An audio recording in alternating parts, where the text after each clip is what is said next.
কৃষকের কত সুন্দর ফসল।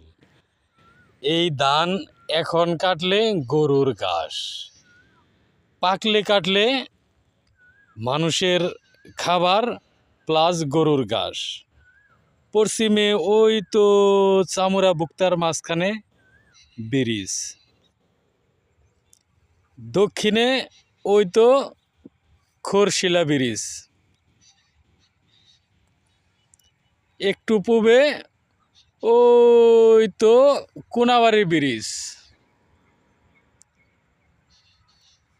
খালের পার উত্তরে বানিয়াপুর গ্রাম। তো ভাই বন্ধুরা, এবারকার আমাদের কৃষকের ফসলটা কেমন হয়েছে? দুনিয়াতে সব মানুষই কম পরিশ্রমে অনেক কিছুই করে দেশ বিদেশ, কিন্তু বাংলাদেশের কৃষক একটা ফসল গড়ে আনতে গেলে যে পরিমাণ পরিশ্রম হয় ভাষায় বলে প্রকাশ করা যায় না। অথচ কৃষক কখনোই পরিপূর্ণ সম্মান পায় না।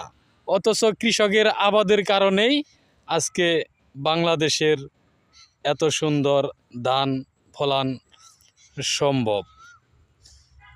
ধন্যবাদ সবাইকে।